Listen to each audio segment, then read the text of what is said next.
UFC 317 international fight week की main event fight Ilia Topuria versus Charles Oliveira के बीच for the vacant lightweight belt होने वाली है। तो आज की वीडियो इसी के ऊपर है कि कैसे चार्ल्स ओलिवेरा इलिया टोपुरिया को बीट करके 2 टाइम लाइटवेट चैंपियन बन सकता है। अब क्योंकि सोली ये चार्ल्स ओलिवेरा के ऊपर वीडियो है तो यहाँ पर मेनली ओलिवेरा की स्ट्रेंथ की बात होगी, उसके क्या वेपन्स हैं जिससे कि वो इलिया टोपुरिया को ट्रबल में डाल सकता है और इवेंचुअली फाइट में वो उसे बीट कर सकता है। वो है उसकी इलिया टोपुरिया के ऊपर काफी ज्यादा रीच एडवांटेज। इस फाइट में चार्ल्स ओलिवेरा के पास 5 इंचेस की रीच एडवांटेज रहने वाली है, तो ये डेफिनेटली बहुत बिग एडवांटेज है और इसीलिए पूरी फाइट में चार्ल्स ओलिवेरा को चाहिए कि वो अपने जैब को पुट ऑन करे इलिया टोपुरिया के ऊपर। और बेशक वो एक इतना टेक्निकल फाइटर नहीं है, बट इस फाइट में इलिया टोपुरिया के अगेंस्ट चार्ल्स ओलिवेरा को ये फाइटर बनना पड़ेगा। उसे बिना कोई ब्रॉल में पड़ के बस अपनी रीच की एडवांटेज लेनी है, जहां पर बार बार जब भी इलिया टोपुरिया उसे प्रेशर करने का देखे तो उस प्रेशर को रोकने के लिए और फिर से रेंज को मेंटेन करने के लिए ओलिवेरा को अपने जैब की आउटपुट बहुत ज्यादा इंक्रीज करनी पड़ेगी।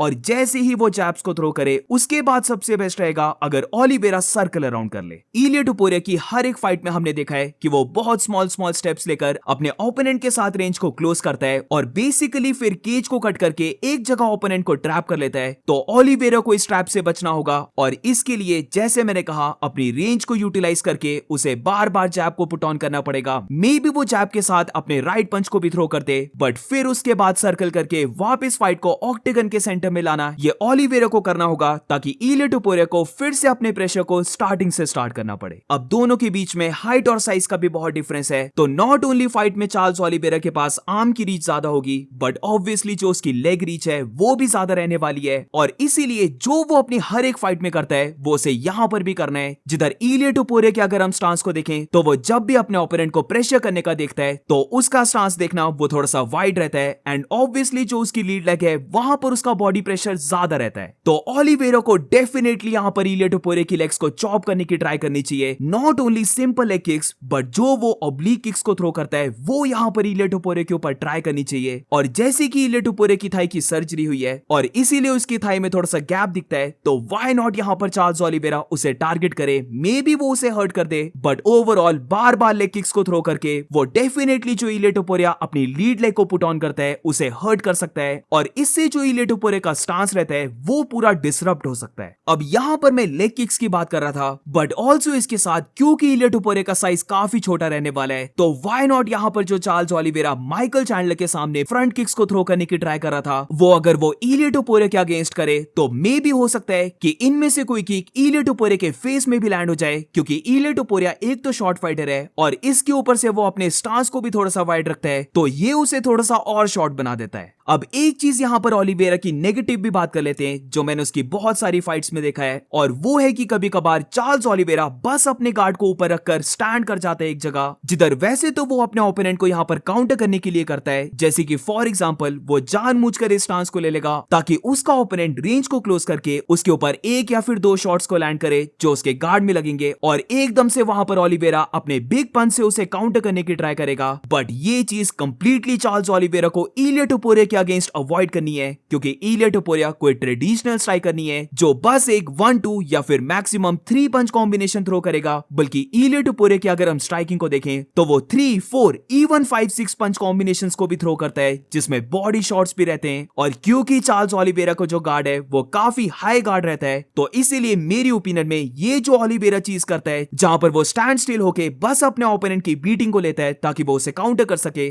तो ये चीज उसे यहां पर कंप्लीटली अवॉइड करनी पड़ेगी, क्योंकि वी नो कि चार्ल्स ओलिवेरा की चेन इतनी स्ट्रॉन्ग चेन नहीं है, और अगर इलिया टोपुरिया ने अपने पंच कॉम्बिनेशन को कनेक्ट कर दिया तो बहुत ज्यादा चांसेस रहेंगे कि चार्ल्स ओलिवेरा एटलीस्ट नॉकडाउन तो डेफिनेटली हो जाएगा। अब इसके बाद अगर हम नेक्स्ट पॉइंट पे चले तो यहां पर मैं इलिया टोपुरिया की थोड़ी सी बात करना चाहता हूं कि लास्ट की कपल ऑफ फाइट्स में हमने देखा है कि इलिया टोपुरिया थोड़ा सा स्लो स्टार्ट करता है, जहां पर वो स्लोली अपने ओपोनेंट को रीड करता है, वो अपने रेंज को फाइंड करता है, वो कैसे अपने ओपोनेंट की वीकनेस है उसे फाइंड करता है, और फिर उसके बाद राउंड 2 ऑनवर्ड्स वो प्रॉपर्ली अपनी गेम को स्टार्ट करता है। तो व्हाई नॉट यहाँ पर चार्ल्स ओलिवेरा इसके लिए उसे पे करवाए, जहां पर इनिशियल राउंड्स को चार्ल्स ओलिवेरा विन कर सकता है, जिधर मे बी वो फाइट को बहुत ज्यादा स्लो और थोड़ा सा डल बना दे, जहां पर वो इलिया के साथ स्ट्राइकिंग एक्सचेंजेस कर ही नहीं रहा है, बल्कि लेग किक्स और सिंपल सा जैब थ्रो करके वो डिसएंगेज हो जा रहा है, जहां पर इलिया टोपुरिया उसे रीड ही ना कर पाए। तो ऐसे भी चार्ल्स ओलिवेरा देख सकता है कि वो इनिशियल राउंड्स को विन कर जाए। अब ये चीज मैं क्यों मेंशन कर रहा हूं कि चार्ल्स ओलिवेरा मे भी फाइट को डल बना के इनिशियल राउंड्स को विन कर सकता है, तो यहीं पर आता है मेरा नेक्स्ट पॉइंट कि व्हाई नॉट चार्ल्स ओलिवेरा देखे कि वो फाइट को लेटर राउंड्स में लेके जाए। अगर चार्ल्स ओलिवेरा स्टार्टिंग के राउंड्स में जरा भी डैमेज को नहीं लेता है या फिर बहुत ही कम डैमेज को लेता है, तो वो डेफिनेटली फाइट को लेटर राउंड्स में लेके जा सकता है। और क्योंकि अब लाइट वेट डिवीजन है, तो इलिया टोपुरिया ने मसल को गेन किया है, उसने वेट को गेन किया है, तो हु नोस क्या पता चैंपियनशिप राउंड्स में इलिया टोपुरिया स्लो डाउन होने लग पड़े। ये वैसे भी हमने जॉश एमिट की फाइट में भी देखा था, जहां पर बेशक पूरी फाइट में इलिया टोपुरिया ने डोमिनेट किया था, बट फिर भी जब लास्ट राउंड को हम देखते हैं तो फॉर श्योर वहां पर इलिया टोपुरिया थोड़ा सा स्लो डाउन हो गया था। और ये फाइट 155 पाउंड्स में हो रही है, तो मे बी ये जो थोड़ी सी टायर्डनेस है ये इलिया टोपुरिया को फोर्थ राउंड ऑनवर्ड्स आने लग पड़े। रियली मैं बिलीव करता हूं कि जितनी लंबी ये फाइट चलती रहेगी उतने ज्यादा चांसेस ओलिवेरा के इंक्रीज होने लग पड़ेंगे। तो फॉर श्योर स्टार्टिंग के राउंड्स में थोड़ा सा केयरफुल रहकर और फिर लेटर राउंड्स में ज्यादा आउटपुट को शो करके वो इलिया टोपुरिया को नॉट ओनली थोड़ा सा फ्रस्ट्रेट करवा सकता है, जहां पर क्योंकि पहला राउंड या फिर सेकेंड राउंड डल गया, तो इलिया टोपुरिया राउंड 2 के एंड या फिर राउंड 3 में देख सकता है कि वो ज्यादा बिग शॉट्स को लैंड करे, और इसके लिए वो ज्यादा एनर्जी को यूज करने लग पड़ेगा। और यहां पर अगर चार्ल्स ओलिवेरा इसको टैकल कर लेता है, तो फिर चैंपियनशिप राउंड्स यानी कि फोर्थ और फिफ्थ राउंड में इलिया टोपुरिया अगर गैस आउट होने लग पड़े तो ये ज्यादा सरप्राइजिंग नहीं होगा।